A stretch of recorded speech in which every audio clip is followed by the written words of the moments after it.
Good day. This is Joshua Baker, the owner of Cinderella's Wedding DJs and Event Services, back at you with part 3 of toast tips. And this time, it's for those that are actually giving the toast.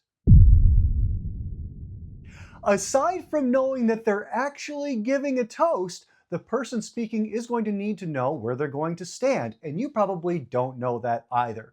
The best place is going to be slightly further forward than the bride and groom, to the left or to the right.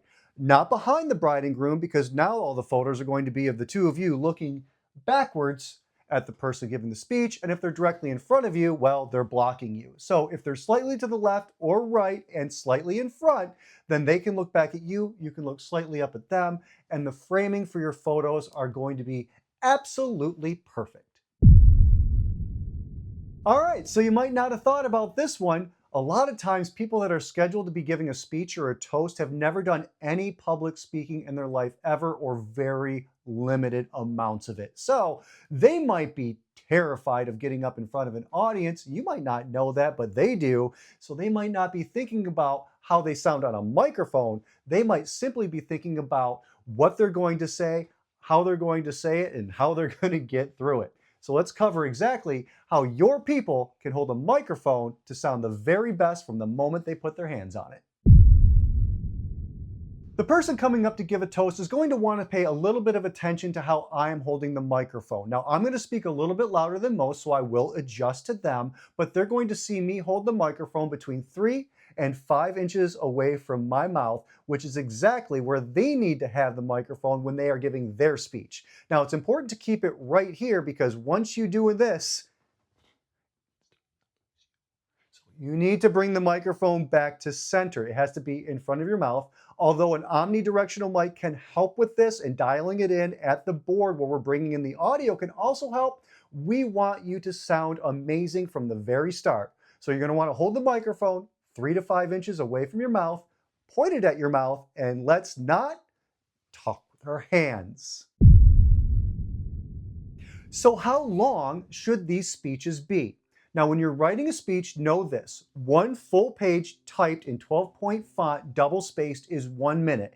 I know this because I used to write radio commercials back in the day, and that's how we would judge how long to write our script. So if you have a 3-page speech, double spaced, that's going to be roughly 3 minutes, maybe a little faster because you're talking a little bit faster, maybe a little bit slower because you're a little methodical, depending on how comfortable you are on a microphone. But keep that in mind. We want our speeches to be anywhere between 3 and 5 minutes. Once you get beyond 5 minutes, and I'm talking to you, Dad, once you get beyond 5 minutes, you start to lose people. Beyond 10 minutes, they're gone. If you get beyond 15 minutes, I don't even know anymore. We've all checked out. We're looking at our phones. So keep your speeches between 2 and 5 minutes. That's going to be between 2 pages and 5 pages of double-spaced 12-point font if you're typing out your speech. And if you're on your phone, just go ahead. You're not going to be able to gauge it the same way. Record your speech. Make sure it's in that sweet spot of 3 to 5 minutes, and you will have a perfectly timed speech. What to talk about and what not to talk about as a person giving a toast. The first thing, read the temperature of the room. You're not going to want to go like super over the top or risque. If you've got an ultra-Christian crowd, know who you're speaking to. It's something that us professionals always think about when it comes to every time we open up the microphone to speak. So keep that in mind. Also, do you really want to embarrass the bride and groom or talk about a story that ultimately their parents are going to say, who's this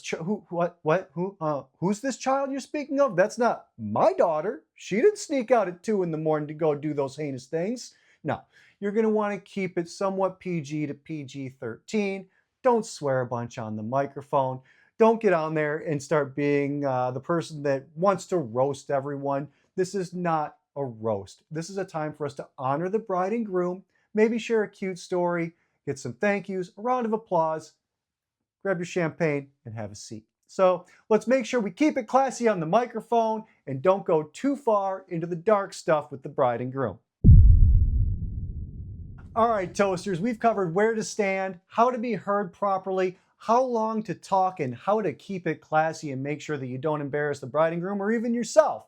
So this has been all 3 parts of my toast tips series. I hope it helped you. I hope you like it, and feel free to reach out if you have any questions about it or want to add something to it for maybe future versions of this series. I'm Joshua Baker, the owner of Cinderella's Wedding DJs and Event Services, and I will see you at the next wedding.